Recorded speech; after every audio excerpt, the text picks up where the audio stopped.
In Sri Lanka, the quality of tea is determined long before it reaches the factory. It begins in the field, with the discipline of selection.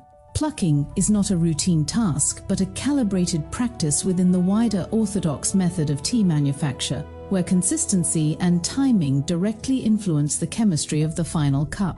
Ceylon tea is produced under the Orthodox system, a process that prioritizes the integrity of the leaf and the controlled development of flavor through each stage of manufacture.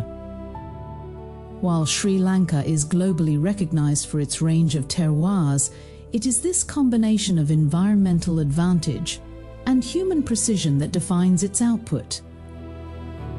The tea plant Camellia sinensis is naturally capable of growing into a tree several meters high. In cultivation, however, it is continuously pruned to maintain a flat plucking table at approximately waist to chest height.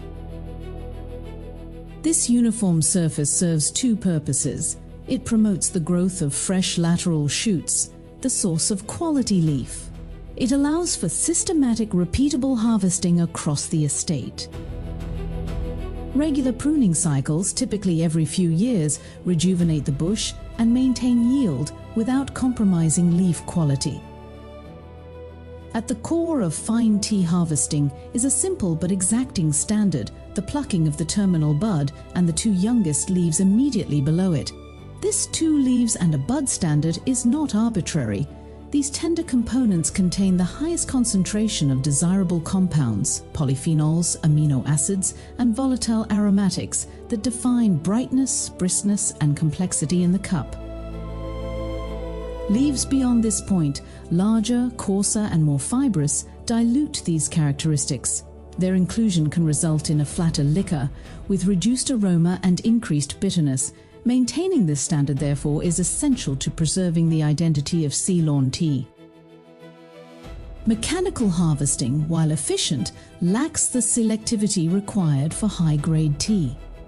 In Sri Lanka, plucking remains predominantly manual, executed with speed and accuracy developed through experience. Traditionally, women have formed the backbone of this workforce, recognized for their dexterity and consistency in maintaining plucking standards across varying terrain and weather conditions.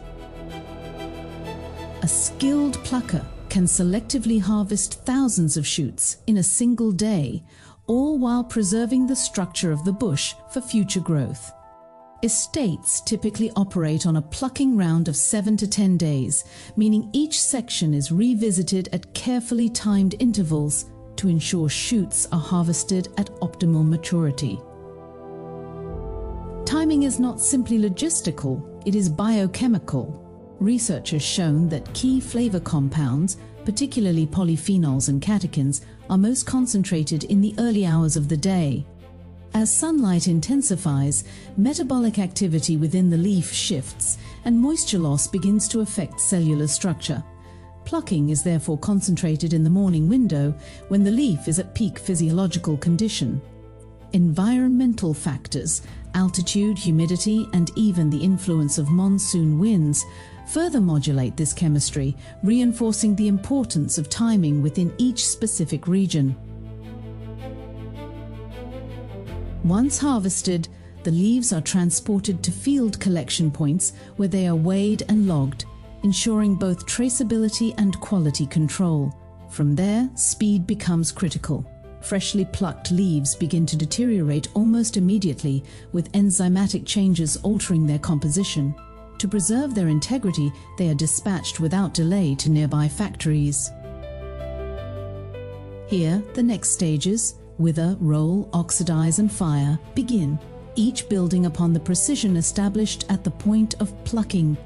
In Ceylon tea production, plucking is both the first intervention and one of the most decisive. It is where biological potential is either captured or lost. The discipline of selecting 2 leaves and a bud, executed by hand and timed to the rhythms of the day, ensures that only the most suitable material enters the manufacturing process. From this point onward, quality can be refined, but it cannot be created.